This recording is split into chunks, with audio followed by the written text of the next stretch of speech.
El arte de la guerra es el tratado de estrategia militar por el cual conocemos el nombre de Sun Tzu. La verdad es que poco se sabe acerca de la vida de este general chino, pero se cree que pudo nacer alrededor del 544 a.C.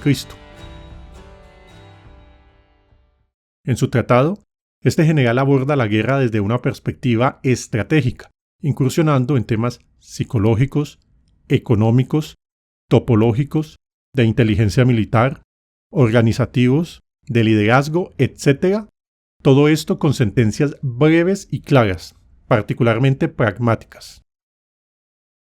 Durante muchos siglos, esta obra sería de estudio obligatorio para los líderes militares. Incluso hoy sigue siendo una obra de referencia para quienes están estudiando la ciencia militar, pero su influencia ha trascendido también al mundo de los negocios, la política e incluso la competencia deportiva. Hecho por demás lógico, pues en estas áreas se suele presentar una pugna de intereses de parte de dos bandos opuestos. El primer aspecto notable es que la mayor parte del tratado no versa sobre armas o técnicas de combate, sino sobre métodos, análisis, evaluaciones y enfoques. Ya en tiempos tan remotos, los expertos comprendían que la guerra es una actividad que supera el simple empleo de la fuerza y las armas. Y aún así, seguimos pensando hoy día que la guerra es solamente un asunto de fusiles, aviones o granadas. Hago este video porque Colombia es un país que vive en guerra. Sin embargo, la gente cree que esta guerra se trata solamente de acciones militares que se desarrollan en la selva, pero cuando a una persona se le explica cómo se están adelantando estas estrategias de guerra en Colombia, la gente no lo ve lógico. Esto se debe a que ninguno de nosotros fue educado para tener un pensamiento estratégico. De ahí que recurramos a Sun Tzu para que su obra nos permita apreciar la lógica en acciones que, explicadas normalmente, parecerían ilógicas.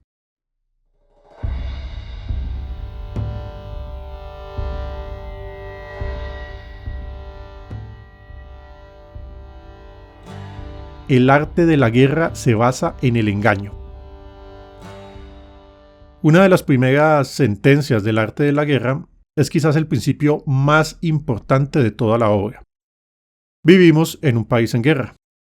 Lo primero que tenemos que asumir es, pues, que lo que sabemos probablemente es un engaño. Analicemos, por ejemplo, el caso de las FARC, un grupo armado que entre 2002 y 2010 sufrió fortísimos reveses que lo llevaron a perder gran capacidad militar y económica, sufriendo un gran retroceso territorial y obligándose a pasar a una estrategia de repliegue como única manera para sobrevivir. Sin embargo, en Colombia, luego de ese estado de cosas se entra a una negociación en la que se les concede todos los beneficios imaginables. Se les concede indulto, financiación, participación política, puestos de poder, emisoras de radio, etc. Cualquier experto en negociaciones del mundo sabe que en cualquier tratado la parte más fuerte es la que impone condiciones y la parte débil es la que debe plegarse a muchas imposiciones. Entonces, si las FARC estaban en situación de repliegue, ¿por qué es el Estado el que da tantas y tantas concesiones y las FARC no se someten a absolutamente nada? Escuchemos a Sun Tzu.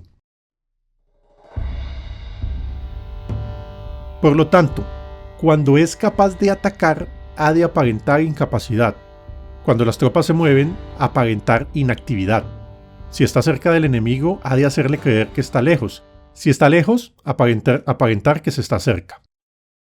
Y efectivamente, cuando más cerca estaban de lograr el triunfo, más lejos parecían. Esto cumple perfectamente con el principio de engaño. Ya en esa época, algunos expertos avisaban que las FARC no estaban tan lastimadas como generalmente se creía y que su repliegue realmente era un repliegue estratégico. Y es que, dice el arte de la guerra, si tu oponente tiene un temperamento colérico, intenta irritarle.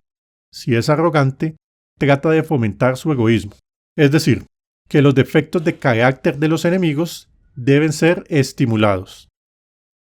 La verdad es que la supuesta derrota de las FARC nos hizo arrogantes y orgullosos.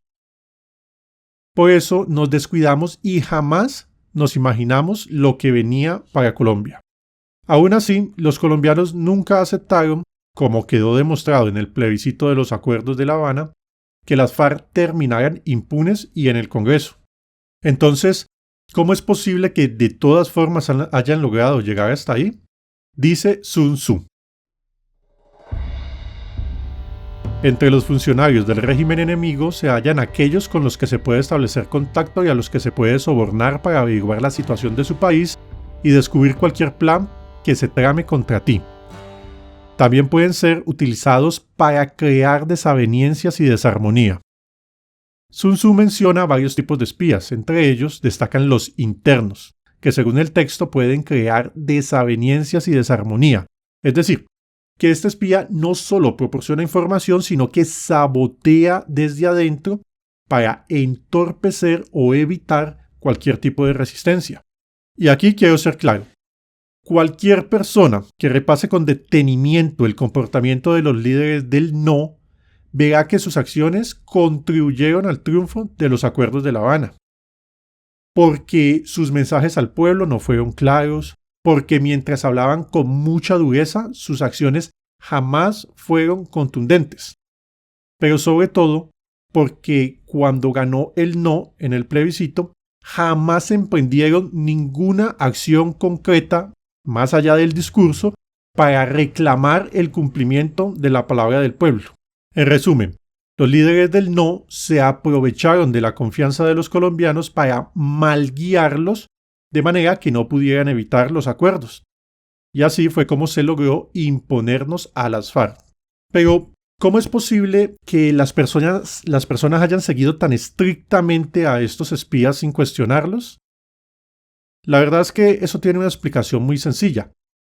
Y esto es que la gente confiaba plenamente en ellos, o más específicamente en el señor Álvaro Uribe.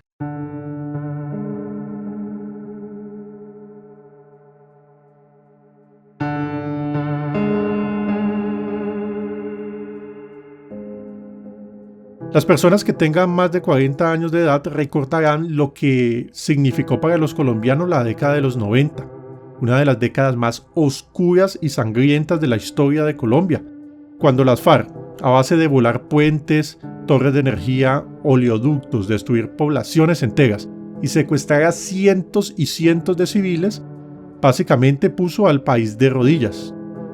El despliegue militar de las FARC era tan grande que movilizaban a cientos y cientos de hombres contra bases militares y las destruían, matando en el proceso decenas de soldados y secuestrando a muchas decenas más. Es muy difícil para un joven de la actualidad comprender el miedo, la desesperación, la angustia y la desesperanza con la que vivían los colombianos de esa época sometidos a un régimen de terror del que no encontraban ninguna salida. Entonces, esos colombianos sienten que llega un hombre que les devuelve el oxígeno. Un hombre que parece traer la luz a un país que estaba en las tinieblas, que les devuelve no solo la seguridad, sino la prosperidad económica, la libertad de moverse por el país y aún más el orgullo de ser colombiano. Estos colombianos empiezan a sentir que sí hay futuro, que pueden estar en Colombia sin vivir presa del miedo y el terror.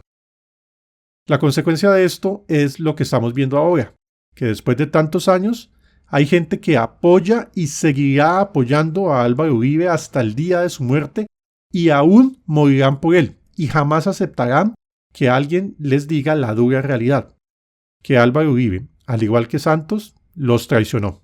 Y es que al mismo tiempo que se crearon la imagen de unas FARC derrotadas, nos crearon la imagen de un héroe milagroso que fue el que las derrotó. Y de ese modo las FARC iniciaron su proceso de paz, siendo, por un lado, subestimadas, mientras que por el otro confiábamos plenamente en la guía de Álvaro Uribe. El resultado de eso es que tenemos hoy a las FARC victoriosas en el Congreso. Y es que miremos de qué manera tan perfecta se coordinó la estrategia. Porque así como antes de los acuerdos de La Habana se nos mostró una FARC supuestamente derrotada, antes de eso se nos habían mostrado a unas FARC imparables e invencibles.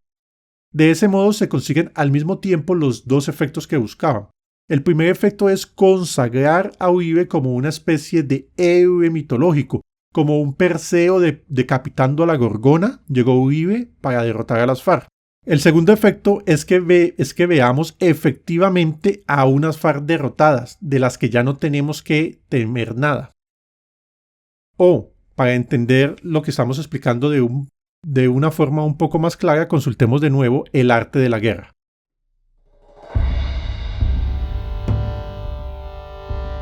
El desorden llega con el orden. La cobardía surge del valor. La debilidad brota de la fuerza. Si quieres fingir desorden para convencer a tus adversarios y distraerlos, primero tienes que organizar el orden, porque solo entonces puedes crear un desorden artificial. Si quieres fingir cobardía para conocer la estrategia de los adversarios, primero tienes que ser extremadamente valiente, porque solo entonces puedes actuar como tímido de manera artificial. Si quieres fingir debilidad para inducir la arrogancia en tus enemigos, primero has de ser extremadamente fuerte, porque solo entonces puedes pretender ser débil. Este texto describe pues de manera perfecta parte de la estrategia que ha sido aplicada en Colombia. Resumamos entonces todo el proceso para poder verlo más claro de adelante hacia atrás. Para que las FARC ganaran su impunidad y beneficios, era necesario anular la acción del pueblo. Para anular la acción del pueblo, era necesario implantarles un espía interno en el que confiaran. Para que el espía se ganara la confianza del pueblo, tenía que parecer que había derrotado a las FARC. Y para que las FARC parecieran derrotadas, primero tenían que haber parecido previamente victoriosas.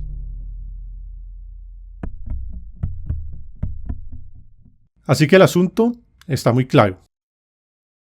Pero, ¿quién organizó todo esto? ¿Quién determinó y ejecutó esta estrategia? ¿Quién tenía poder suficiente para mover guerrillas y presidentes al mismo tiempo? Acerca de quiénes son estos enemigos y qué otros principios de El arte de la guerra de Sun Tzu son aplicados en Colombia, hablaremos en la segunda parte de este video. Buen día.